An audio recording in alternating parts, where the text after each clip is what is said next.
All right, so still going. Got over the weekend. Barely got in another 100-mile week. Got like 19 night miles in last night to end the week with 101 miles.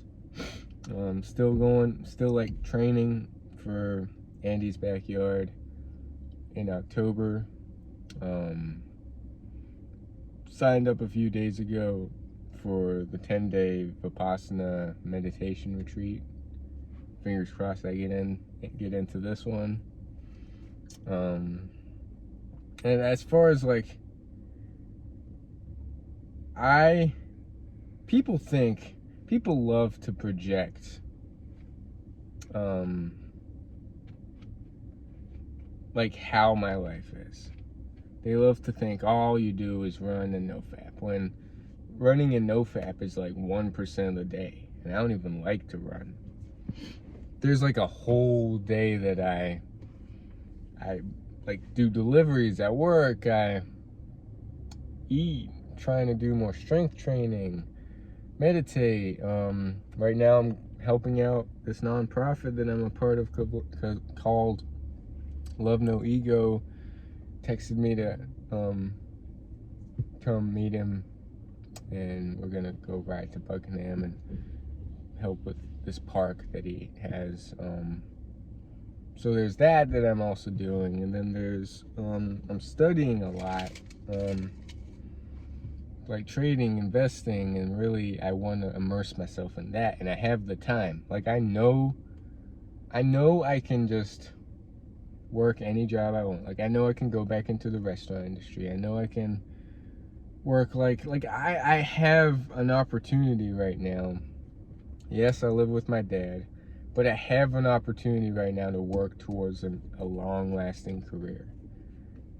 And I want to do that trading. And right now, I'm just saving up so that when I really go all in with my trading, because I know if I like immerse myself in something and I'm all in something and block out all the noise of the world and stuff, I know I can succeed, because I have succeeded in stuff in the past. I just want to say, like, people love to project how my life is. They love to think, okay, we know who this guy is. This guy's mentally ill. This guy lives with his dad. This guy, all he does is run and NoFap, like he has no life. But hey, it does get to me. Like I'm human. It gets to me, and the more I'm on this NoFap journey, the more I'm experiencing emotions that like have been bottled up. And I mean, yes, staying away from porn and semen retention, it's all great, but it comes at a price of, not really a price, but like a benefit that we're not used to, is feeling uncomfortable emotions. And everybody wants to escape those uncomfortable emotions, myself included. And days, it can be just overwhelming. And huge shout out to Eviction of Addiction, or Eviction from Addiction, who, he's the most raw and real and vulnerable YouTuber I know. And I'm grateful to have met him. I'm grateful to have talked with him. I'm grateful to have followed him. If you don't know who he is, just follow him. And he's just vulnerable. And I think there's a lot of power in just sharing your story.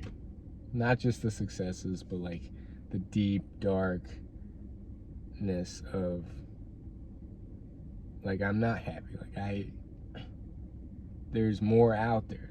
Like the only reason, I've never been suicidal. Like one person was going all crazy with like, I'm gonna reach your dad, and the moment like subscribers or followers start commenting stupid stuff of like, it's not hard to look up your dad, I'm gonna look him up and I'm gonna tell him, I'm not suicidal. I'm happy. Like I'm happy with the journey I'm on. I'm happy with who I am. I know I'm gonna get to where I'm gonna get to. It's only a matter of time.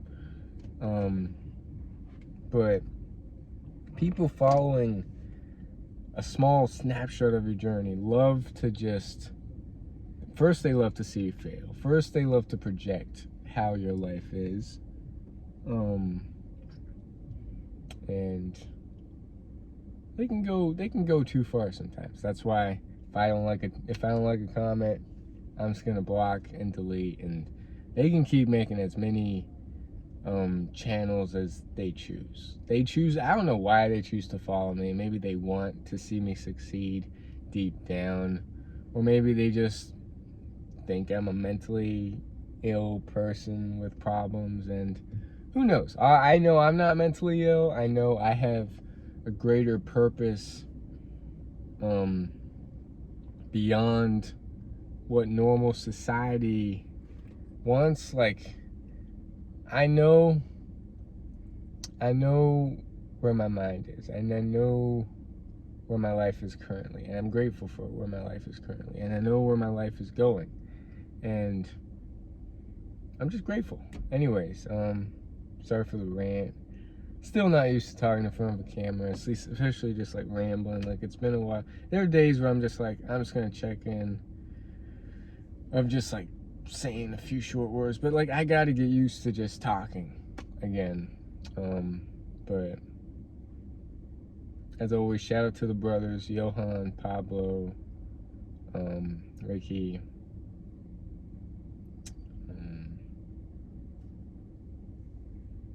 What was the other guy's name?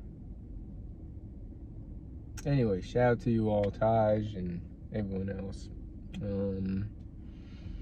We're still going. We're gonna keep going on this NoFap journey, and it's been a while since I've hit 90 days or beyond, but now that I have some momentum, of course, there are so many days where it's just, you don't know if that's going to be the day you go back into the cycle of relapsing. And overall, I think, because on this habit share app,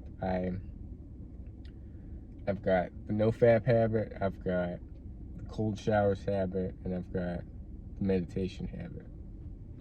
And if you look at the long run, like I think in like 70 some days, I've only relapsed maybe 7 times, maybe less than 7 times. And 4 of those days was actually sharing it with someone that I cared for. So I wouldn't even count it as a relapse. But like, in the grand scheme of things, like, I'm doing really well with this journey. I'm doing really well with life. A few stuff I need to work on, of course, as is life, but I'm happy and grateful, and sorry to ramble, but what could I title this video? Like, I just stop projecting onto other people's, like, we don't, like, eviction from addiction gets the same thing. Like, the people who comment or hate or have something critical to say, like, why do people follow you? Why are people that way? Maybe deep down, shout out to Windman,